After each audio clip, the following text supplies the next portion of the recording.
Pemirsa, pertemuan antara Presiden terpilih Prabowo Subianto dengan Ketua Umum PDI Perjuangan Megawati Soekarno Putri tampaknya segera berlangsung. Ketua Harian DPP Gerindra Sufmi Dasko mengatakan Prabowo dan Megawati tinggal mencocokkan waktu untuk bertemu. Bahkan menu makanan untuk pertemuan telah ditentukan. Sebelumnya Puan Maharani mengaku sudah membahas rencana pertemuan itu dengan Prabowo Subianto. Akankah PDIP bergabung ke pemerintahan Prabowo? Apa kemudian target Prabowo jika koalisi besar ini terbentuk? Untuk membahasnya telah bergabung pemirsa, ada sejumlah narasumber, ada pakar politik, yaitu ada Bang Slamet Ginting, kemudian juga ada Wakil Ketua Umum Partai Gelora, Bang Fahri Hamzah, dan juga juru bicara PDI Perjuangan, yaitu ada Mas Aryo Seno Bagaskoro. Selamat sore Bapak-Bapak semua. Selamat sore Mbak. Selamat sore. Pak Slamet.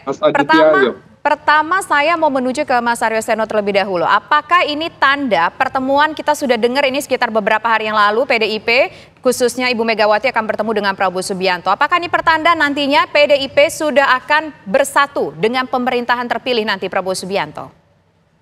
Ya bukan ya, artinya kalau ini tanda, boleh dibilang sebagai tanda, ini adalah tanda bahwa hubungan komunikasi politik yang baik antar para tokoh bangsa, antar para negarawan, dan kemudian dalam konteks ini antara Ketua Umum PDI Perjuangan dan Ketua Umum Gerindra, ini komunikasi politiknya disadari bahwa interaksi selama ini berjalan karena landasan atas kesadaran berdemokrasi yang baik. Maka dari itu jika ada perbedaan sikap politik di berbagai periode sebelumnya, di berbagai pilpres, di berbagai pemilu sebelumnya, tidak lain tidak bukan ini dimaknai sebagai hal yang biasa saja di dalam mekanisme dan tradisi pemilu kita. Tetapi dalam konteks yang lebih luas tentu ada banyak hal yang harus kemudian dijaga dalam konteks komunikasi. Kita sadar bahwa pengalaman panjang PDI Perjuangan sebagai sebuah partai politik telah menunjukkan kepada publik bahwa kami memang punya rekam jejak baik berada di dalam maupun di luar pemerintahan. Dan dalam kedua fungsi tersebut kami berupaya optimal untuk bisa menjalankan fungsi-fungsi sebaik mungkin. Maka dari itu pertemuan ini tidak bisa serta-merta langsung disimpulkan akan menjadi satu tanda bahwa kita akan bergabung dengan pemerintahan baru. Bagaimanapun sebagai partai kita punya mekanisme internal.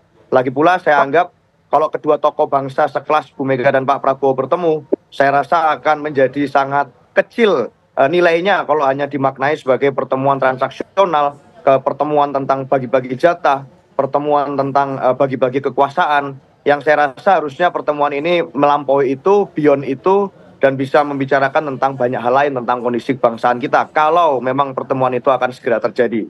Jadi kita tunggu tanggal mainnya. Saya paham betul bahwa ini adalah satu dari sekian pertemuan yang sangat dinanti.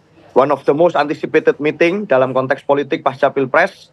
Tetapi tentu tidak bisa dimaknai sebagai pertemuan transaksional saja. Itu Mbak Tisha, terima kasih. Baik, ini tidak bisa dijadikan sebagai pertemuan transaksional saja. Tapi kalau Bang Fahri sendiri melihatnya seperti apa Bang? Ketika nanti pertemuan Pak Prabowo dengan Ibu Megawati, apakah ini sinyal PDIP akan bergabung dan apa sebetulnya target dari Pak Prabowo sendiri? Baik, terima kasih. Pertama-tama kita jangan lupa bahwa pasangan atau kemenangan pasangan Pak Prabowo dan Mas Gibran adalah kemenangan dari satu pasangan yang mengusung tema rekonsiliasi dan keberlanjutan. Dan keberlanjutan itu dinisbatkan kepada bahwa di antara kebijakan pemerintahan ini akan mengambil sukses dan sumber baik dari sukses pemerintahan Pak Jokowi dan Pak Ma'ruf sebelumnya. Dan oleh sebab itu kami sangat mendukung seluruh inisiatif yang ingin memperkuat tema rekonsiliasi dan keberlanjutan itu. Ini kita jangan lupa sebab kita tidak mungkin lari dari topik ini, mengingat topik ini adalah topik yang kita janjikan kepada rakyat Indonesia dan rakyat Indonesia memberikan approval kepada janji itu dan berharap bahwa pemerintahan Pak Prabowo dan Mas Gibran nanti adalah pemerintahan yang akan menjunjung tinggi nilai-nilai rekonsiliasi dan keberlanjutan.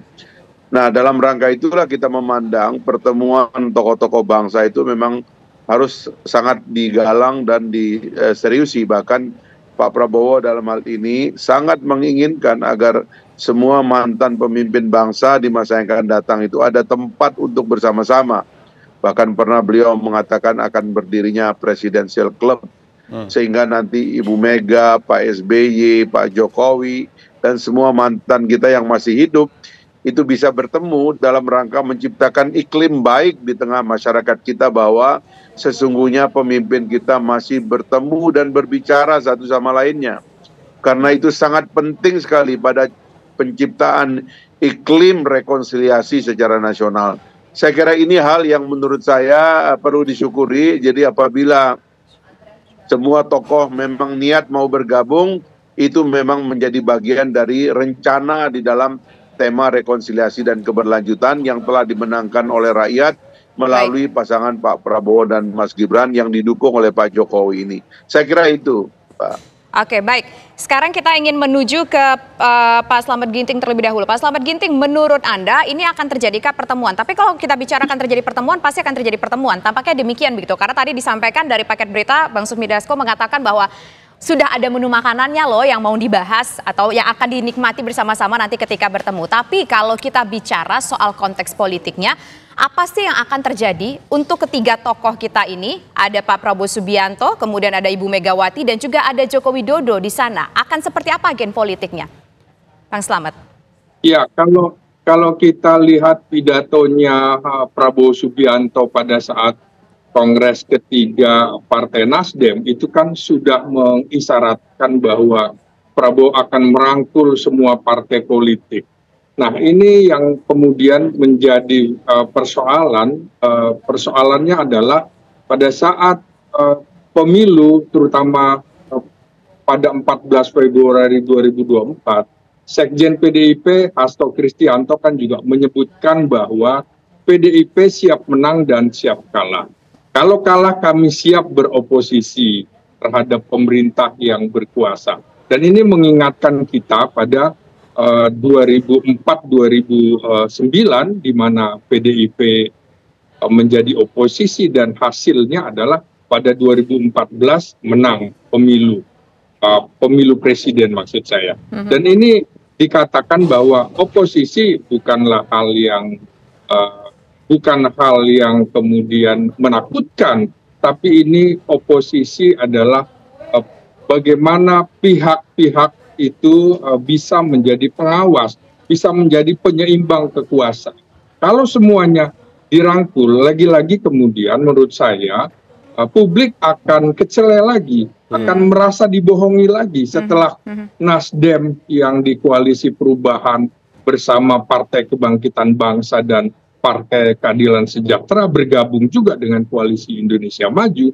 Rakyat kemudian akan bertanya lagi ketika PDIP juga akan masuk ke dalam koalisi pemerintahan Prabowo Subianto. Lalu bagaimana rakyat akan bisa mempercayai partai politik ketika di dalam pemilu, di dalam kampanye pemilu begitu bersemangat bahwa siap menang, siap kalah, dan siap berada di luar pemerintahan.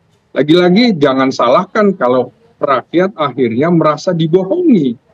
Lagi-lagi kemudian akhirnya hanya pihak akademisi, pihak kemudian civil society yang bisa diharapkan oleh masyarakat untuk menjadi pengawas atau fungsi kontrol sosial bersama media massa terhadap kekuasaan.